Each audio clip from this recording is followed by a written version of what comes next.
here today.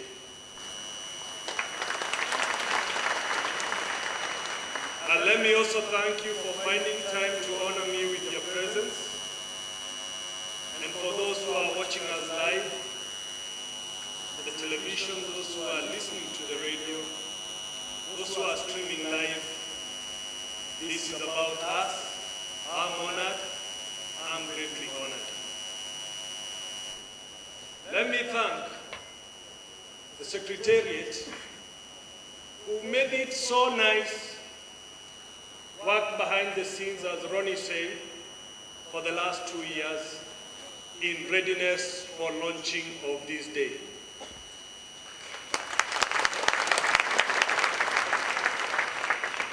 Let me thank the committees led by Amos, Tom, and Ronnie, who behind the scenes were the engine and remain the engine of my campaign.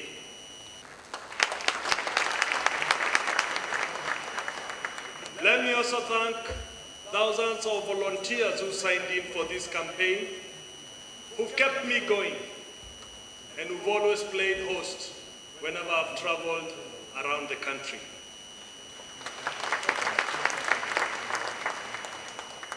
Let me also take this opportunity to thank the people of Gatanga constituency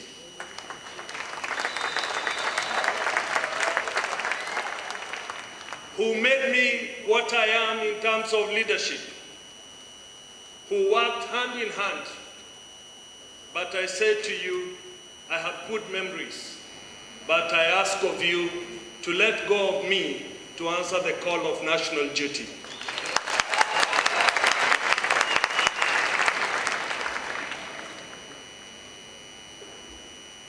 Let me, in a particular way, thank my colleagues who are here, because they've been friends beyond colleagues.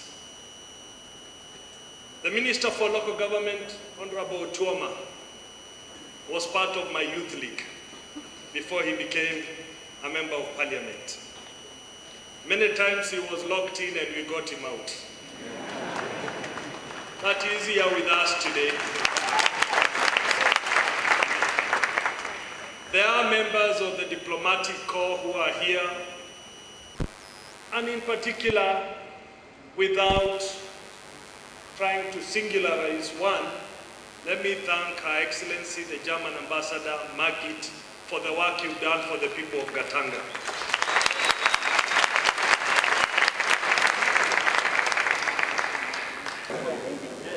My son, Andrew, you've really grown of age. And when you stood here to speak, I wasn't sure I would have any more energies to speak. And I would have easily told you what to speak for me, because I never believed at 19 years of age you'd have that courage to deliver a wonderful speech.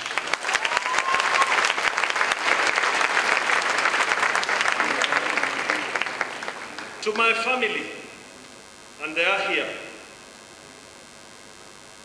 I know I've been absent, trying to work for the people of Gatanga, trying to traverse the whole country. I know, especially the extended family of Gatanga, you've missed me this year for quite some time. But I knew I was always there. We want to make this a campaign of issues and deliverables. I have traversed over 43 counties in the last 1 year. And the problems that continue to ail our people remain the same. Whether you are in West Pokot, whether you are in Kwale, whether you are in Moyale, the problems continue to be the same. This campaign will not be about Peter Kenneth. This campaign will be about our issues.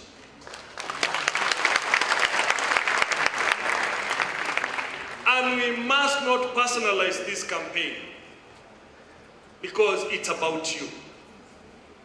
it must be about your issues. It must be about what we can do for our country. We have serious challenges, extremely serious challenges.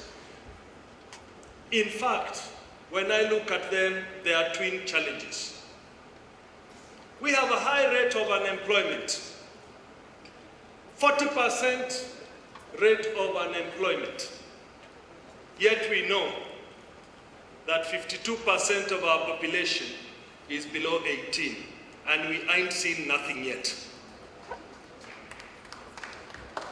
We also know that 70% of the unemployed are young people below the age of 35 and below. And if we do nothing now, we'll blame ourselves in the next 5 years. We are 41 million Kenyans today, and we are hungry. We are growing at the rate of 1.2 million a year. In 10 years, we'll be 53 million Kenyans. I want you to ponder for a minute and ask yourself, if we are hungry at 41 million, what will we be at 53 million? These two challenges are things that we have to deal with now, not next year, not the year to come. They are current issues that we must deal with. And they give me the greatest motivation to stand before you and tell you first, we must fix security in our country. And I know that even as I stand in front of you, there was an attack in a church in Garissa this morning, and we lost 2 Kenyans because of insecurity. We will never create opportunities in our country. We will never bring local investors or foreign investors if we have insecurity. I am proud of our men and women who went all the way to protect our borders into Somalia. And I know that we can be proud of our men and women in uniform in police if we invest in security. As Ronnie told you, I grew up in Bahati in Eastlands, at a time when security was at top range. When a police station had 20 police cars, 18 on patrol for 200 kilometers a night, and 2 on reserve in case any of the 18 was not on the road. We now know the situation today. We probably have 2 vehicles in each police station, one probably for the boss, and the other one without fuel for patrol.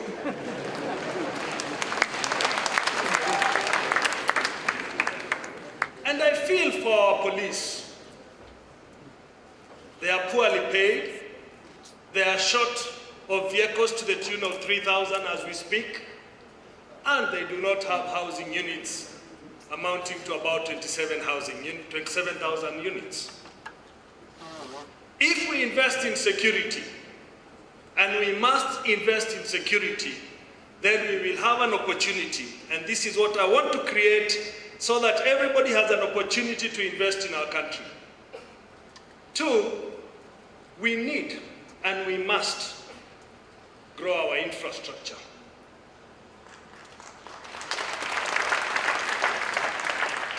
And I've seen Kenyans settle where the roads are, and the danger of it is that we tend to settle where there is agricultural land, and the danger in it is that we replace agricultural land with stones because of settlement. I would like to see a situation where we decentralize the fuel petroleum levy so that we can grow all our 47 counties at the same pace and allow Kenyans the freedom to go wherever they want to go in Kenya.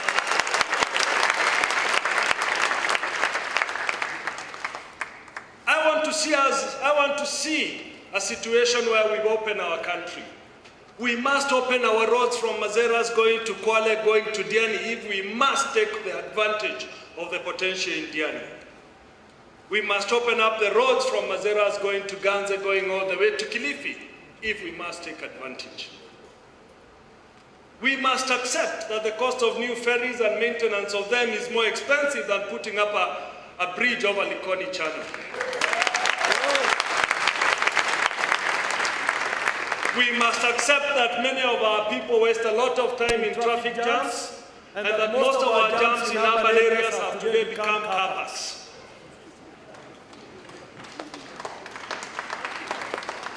And therefore we must see how to decongest our cities.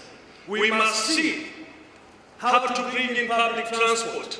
We must see how our rail will work so that we don't have a burden on our roads.